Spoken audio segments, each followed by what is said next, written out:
This bulletin proudly brought to you in association with Alex Campbell's Menswear.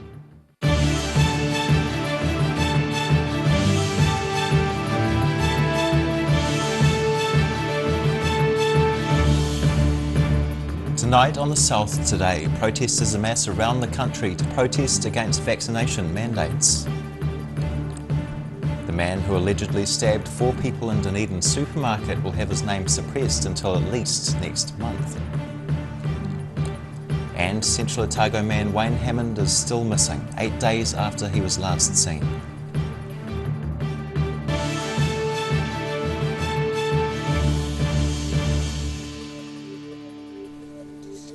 Tēnā koutou katoa, kia ora, I'm Simon Anderson. Protesters took to the streets around the country today in opposition to vaccination mandates, with people from education to agriculture expressing their fears. The government recently announced people working in hospitality or in close proximity to others would have to be vaccinated once a new certificate system began. It follows similar mandates for those in the health and education sectors. At least one dose of the Pfizer COVID-19 vaccine has now been administered to nearly 90% of New Zealand's population. But many people are still protesting against the mandatory vaccination of close proximity workers.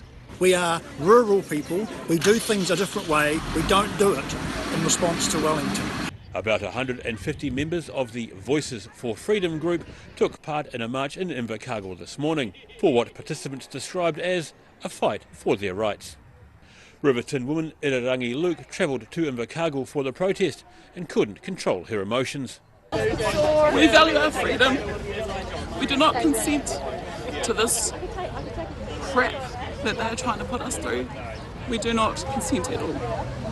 It's our right that we were born with to say no. The southernmost marchers headed to the office of local Labour List MP Liz Craig. Meanwhile, protesters in Burclutha were focused more on the rural sector, with concerns that the mandate could prevent them from hiring overseas workers. I just saw it last week when Farmlands announced that they going to mandate vaccinations, and I'm a shareholder, that I really need to stand up against this. Protest organiser Michael Majera understands the Farmlands chain is considering firing staff who choose not to get vaccinated. The Ministry of Health revealed there are 125 new COVID-19 cases in the community today, mostly in Auckland, with 6 in Northland and 2 in the Waikato. 89% of New Zealanders 12 and over have now had their first dose, with 79% nationwide fully vaccinated. Across the South Today. And Air New Zealand will require all domestic passengers to be fully COVID-19 vaccinated or to produce a negative test result from the middle of next month. The airline expects some passengers will disagree with the move, but insists a majority of customers surveyed by the company want the requirement. The tough new move will be introduced on all domestic Air New Zealand flights from December the 14th through until at least the end of March. CEO Greg Foran believes the requirements will help reduce the virus's spread and protect our vulnerable communities and the elderly. The change will link in with the government's My Vaccine Pass ahead of what's expected to be a busy summer as Kiwis reconnect with friends and whānau. The identity of a man who allegedly stabbed 4 people in a Dunedin supermarket in May will remain suppressed until at least next month. The identity of a man who allegedly stabbed 4 people in a Dunedin supermarket in May will remain suppressed until at least next month. The 42-year-old man appeared in the High Court at Dunedin this morning by audio-visual link. He faces 4 counts of attempted murder. It's alleged he attacked 2 supermarket staff members and a married couple at the Cumberland Street Countdown on May the 10th this year. The defendant previously pleaded not guilty and elected trial by jury. Justice Gerald Nation suppressed the details of today's hearing, with the case to be called again next month. A trial date has been set for November 2022. In Dunedin, the South Today. A vintage car has made a lucky escape after surviving a major building fire and a roof collapse. This 1930s Dodge was extracted from the former Wolfenden and Russell building on King Edward Street this morning. The building burnt down in July of this year with the classic car parked inside. Demolition recently began at the site where clothing retailer Wolfenden and Russell had operated for more than 100 years. The two adjoining buildings will also be demolished, making way for a new 3-storey building, including retail and office space and 40 car parks. Central Otago man Wayne Hammond is still missing 8 days after he was last seen. Police reenacted the last non-movements of the 50-year-old yesterday morning, hoping someone would recall seeing him. At 7:30 a.m. last Monday, Wayne left his Henderson Drive home in Alexandra. His Mitsubishi Challenger was found in the car park underneath the Clyde Bridge at the start of the Clyde-Alexandra track at about 3 p.m. the same day. Hammond's disappearance sparked calls for help from the public as well as land and water searches. A police dive squad searched the Clutha River, but all search efforts have failed to find him. Anyone with information that may assist is asked to call police on 105. Still to come on the south today, the summer's looking brighter for festival goers thanks to a government commitment. And there's good news for fans of Dunedin chocolate. See you soon.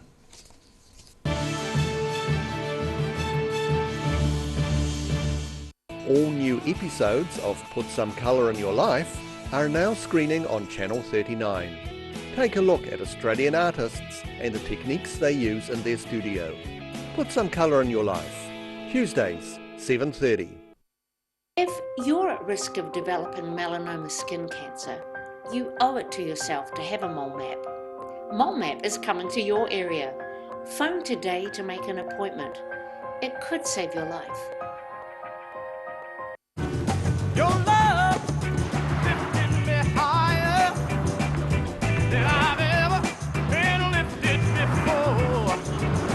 So keep it up, keep on lifting. Every reason, every season, we're proud to dress the region. Alex Campbell Menswear, it fits.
A poorly maintained heat pump can lose up to 35% of its output. The Mr. Heat Pump Cleaner team are experts. Their specially developed chemical wash is totally biodegradable. Call Mr. Heat Pump Cleaner and get the job done by the professionals.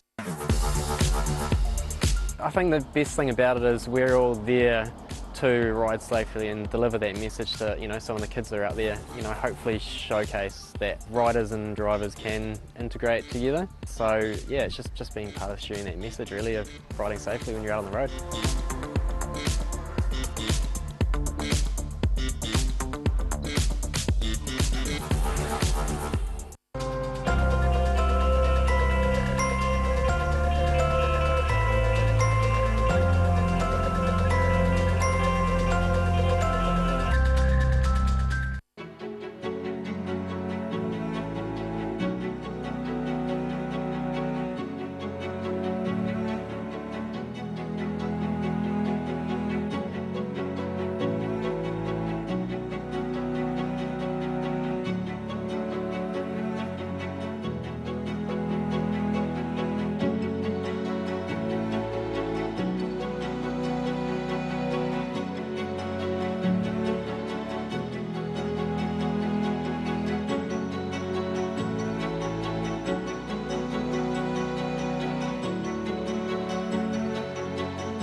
No mai nō, welcome back.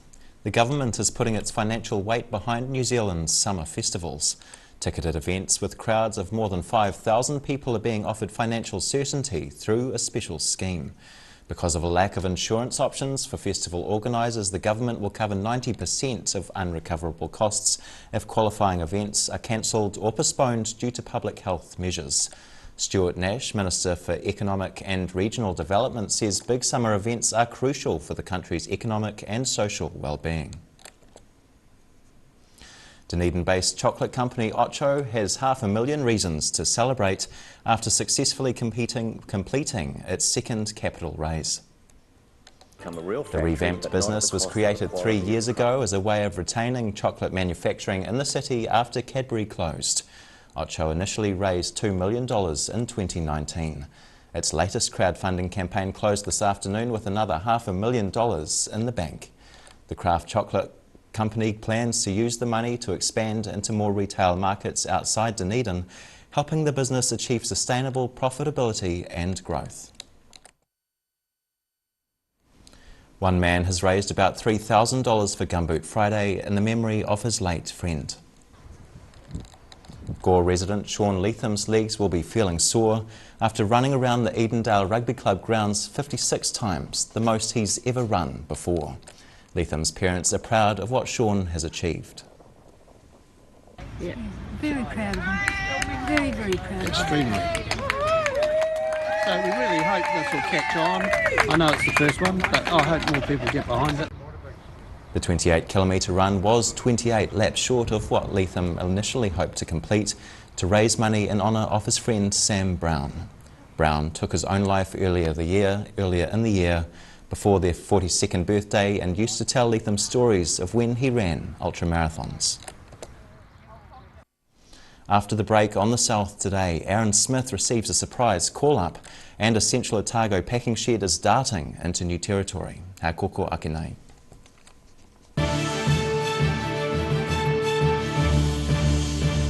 All new episodes of Put Some Colour in Your Life are now screening on Channel 39. Take a look at Australian artists and the techniques they use in their studio. Put some colour in your life. Tuesdays, 7:30. Hi, my name's Matt and I'm the Dines Group CEO. Dines is a company that's focused on selling logistics solutions to its customers. We're passionate about selling efficiency and we've been selling efficiency for over 50 years now.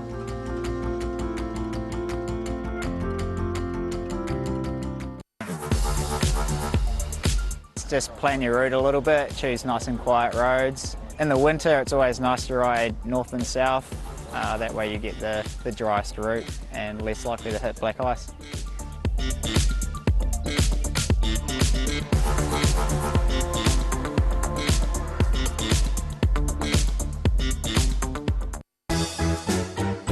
Every reason, every season, we're proud to dress the region. Alex Campbell Menswear, it fits.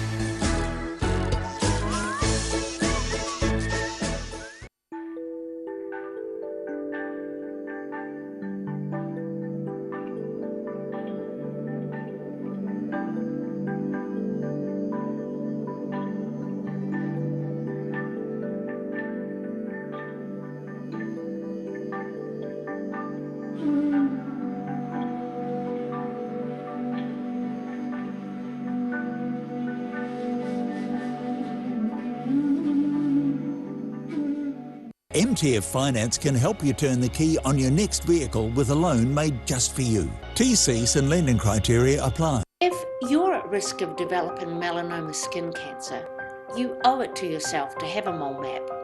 Mole map is coming to your area. Phone today to make an appointment. It could save your life. A poorly maintained heat pump can lose up to 35% of its output. The Mr. Heat Pump Cleaner team are experts. Their specially developed chemical wash is totally biodegradable. Call Mr. Heat Pump Cleaner and get the job done by the professionals.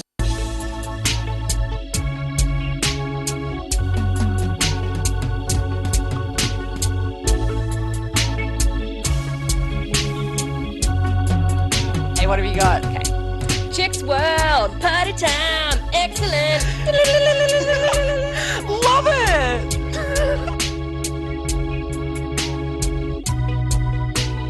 Chicks World! Chicks World! Right.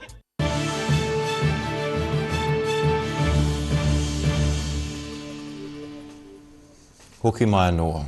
Highlanders star Aaron Smith has received an emergency call-up to the All Blacks for the rest of their European tour. The halfback is already on his way to Dublin to join the All Blacks squad. A head knock to Brad Weber prompted the selection decision. Smith hadn't been expected to be part of the Northern Tour after recently welcoming his second child. In a video released by All Blacks, Aaron Smith says he's very excited to come back and join the boys with two very big games which will be exciting to be a part of. He wants to bring a bit of energy to the team ahead of the tests against Ireland and France. A cherry pack house is usually the place to sort fruit, but instead one's being used to sort out the best darts player. Darren van der Velden hosted the first ever Central Lakes darts tournament in his pack house, and it was a great success. Throwing darts in an Otago cherry pack house could become an annual competition for those keen to showcase their skills. More than 40 players from around the region tested their precision in the first Central Lakes darts tournament. Organiser Darren van der Velden wants the tournament to become a regular fixture on the calendar after the first event hit the mark. It's been amazing. You know, we've had a lot of great support in the community, you know, a lot of positive energy, and everyone's had a great day. The inaugural tournament was held in a purpose-built darts room in a Cronwell cherry pack house. Players were able to learn from some of the best, with the competition featuring a number of professional players. Darren Dummigan has played darts as a pro for most of his life and was impressed with how the tournament hit the target. We've got a lot of time for Darren and the guys up here, great guys, and they're so relaxed. I've never seen a setup like this, it's unbelievable. With the scoring, with the NACA online, unbelievable. It's just so kind of professional, and he's done a great job, really good job. A group from Glenorchy Queenstown secured top place in the team's competition, with Queenstown Dion Boland claiming the 2021 Central Lakes champion spot. Van der Velden hopes the event will encourage others to give darts a go, helping the sport grow in the region. In Alexandra, the South Today. And now recapping tonight's top stories on the South Today. Protesters amassed around the country today to protest against vaccination mandates. The man who allegedly stabbed 4 people in a Dunedin supermarket will have his name suppressed until at least next month. And Central Otago man Wayne Hammond is still missing 8 days after he was last seen.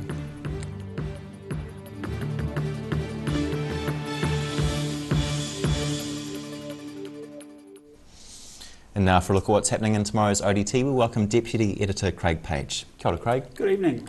Yeah, we've got more on the good news for event organisers. Finally, the government opting to underwrite some of these summer festivals this year. So applying to festivals that attract more than 5,000 people. And the big ones. Yeah, and of course people have been double vaccinated as well. So we've spoken to the organisers of Rhythm and Alps, and they're pretty relieved about it all. Just talked about how difficult it is. You know, they're having to make some big decisions at this time of the year now about whether they will go ahead or won't. They can't get insurance to cover themselves in the event of cancellations at the moment. So really quite pleased that the government's come to the party. So that'll give you something to do this New Year, Simon, won't it? Haven't made plans? Not yet. No, not. I'm a bit old for that. Carry on. Yeah, Christmas is going to be a little less bright in Dunedin this year. A lot of the Christmas houses around the city have this year decided not to light up their homes and won't open them to the public. Become a bit of a tradition, really. You look up and get your list and drive around the city to look at all the homes. But one of the homeowners said that just with COVID now, they can't guarantee what sort of numbers are going to turn up outside their house and who is going to be there as well. So it's easier just to keep the lights locked up this summer. So that's a shame. Bit of excitement in the central city this afternoon with a swarm of bees sort of up sticks and headed for Queen's Gardens. So we've got some interesting photos there. Right. And we talked to the man who came and saved the day, took the beehive away. So yeah, it's good stuff. We've got our fresh food pages as well, plenty of reading there, including an article looking at the issues facing New Zealand's food sector at the moment. So some big issues there. And your favourite of mine, sport. Big day in Christchurch with the running of the New Zealand Cup as we speak, so we'll have a full wrap of that. And we also look ahead to the Black Caps big 2020 semi-final against England, early hours of Wednesday morning. It's not very sociable, this 2020 tournament at the moment. But yeah, England's been the form team of the competition. Yep. But, you know, we're kind of doing all we have to at the moment. So wouldn't be surprised if we upset England again, and that's always nice to do. See if we can get a couple more, eh? Yeah, exactly. Thanks, Craig. Thank you. And time now for a look at the weather. Tonight's weather proudly brought to you by Mole Map. Looking at the situation, it'll be mostly cloudy for the next few days. Mostly cloudy for the next few days, with northerly quarter winds becoming gusty at times and temperatures becoming milder.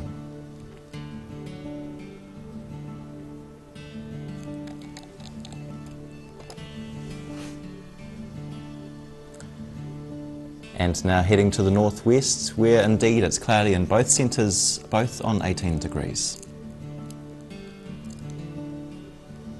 And to the northeast, light cloud in Nelson on 19 degrees, and the sun's fully out in Blenheim on 23.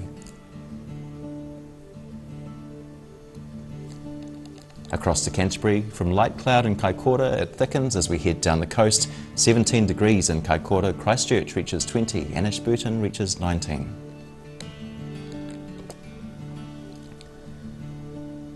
To the southern towns, it'll be dry along the coast with the Catlins in for moderate northeasterlies and cloudy skies and a high of 18 degrees. Wetter inland though, with Balclutha, Lumsden and Gore all in for moderate northerlies with showers and a high of 19. Across to the Central Lakes, Wanaka, Queenstown and Alexandra can all expect moderate northerlies with cloudy skies and temperatures between 20 and 22 degrees. Te Anau, you can expect fresh northerlies with rain, I'm afraid, and a high of 17. To the northern towns, along the coast, Timaru can expect light easterlies with cloudy skies and a high of 21, while Oamaru is in for moderate northeasterlies, cloudy skies and a high of 19. It'll be similar inland, both towns experiencing light northerlies, cloudy skies and a high of 22 degrees. In Dunedin, there will be heavy cloud tonight with an overnight low of 11 degrees. Overcast tomorrow too, with light to moderate northeasterlies, a high of 18 and a low of 11. And overcast again on Thursday, with northeasterly winds becoming fresh to strong later in the day, a high of 18 and a low of 10. And Invercargill is set to be cloudy tonight with an overnight low of 9. It'll be overcast tomorrow too, with a few scattered light showers at times and light variable winds, a high of 18 and a low of 10 degrees. But you can expect sunny periods and high cloud on Thursday, with warmer northerlies slowly freshening, a high of 23 and a low of 13 degrees. And that's the news this Tuesday. For the latest news from the southern region, head online to odt.co.nz, and you can follow Channel 39 on Facebook and YouTube. Like and subscribe to be notified of that southern news as it happens. Nō reira, kia pai te pō, ka kite anō.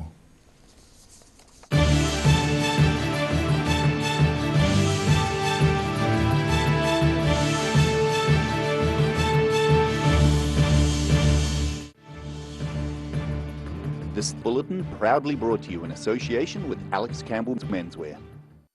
Supporting local content so you can see more of New Zealand on air.